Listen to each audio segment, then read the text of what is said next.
நீங்கள் பார்த்து கொண்டிருப்பது நியூஸ் 21 செய்திகள். தமிழ்நாடு செய்திகளை உடனுக்குடன் தெரிந்து கொள்ள நியூஸ் 21 செய்திகளை பாருங்கள். ராசிபுரம் அருகே மகளிர் நவீன பொது கழிப்பறை குழி மறு ஆய்வு செய்து புதுப்பிக்கும் பணி நடைபெறும் போது கழிப்பறை குழிக்குள் புகுந்த 10 அடி நீள சாரப்பாம்பு. நாமக்கல் மாவட்டம் ராசிபுரம் அடுத்த பில்லாநல்லூர் பேரூராட்சி 8வது வார்டு நடுத்தெருவு பகுதியில் உள்ள மகளிர் நவீன பொது கழிப்பிட குழி மறுசீராய்வு செய்து புதுப்பிக்கும் பணி நடைபெறுகிறது. அப்போது ஜேசிபி வாகனம் மூலம் பொது கழிப்பிட குழாயில் உள்ள கழிவுகளை அகற்றிவிட்டு புதுப்பிக்கும் பணி நடைபெற்று வந்தது. கழிவுகளை அகற்றிய பின் பழைய கழிப்பிட தொட்டி இடிக்கப்பட்டது. பின்னர் இடிக்கப்பட்ட பழைய சுவற்றின் செங்கல்களை அப்புறப்படுத்தும் பணியில் கூலி தொழிலாளர்கள் ஈடுபட்டனர். அப்போது அப்பகுதியின் அருகில் உள்ள புதரில் இருந்து 10 அடி நீள சாரப்பாம்பு 15 அடி ஆழமுள்ள பொது கழிப்பறை குழிக்குள் இறங்கியது.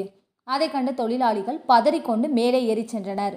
குழிக்குள் சென்ற சாரப்பாம்பு அருகில் உள்ள செங்கல் குட்டான்களில் புகுந்தது. உடனே அருகில் இருந்தவர்கள் தீயணைப்பு துறையினருக்கு தகவல் தெரிவித்தனர்.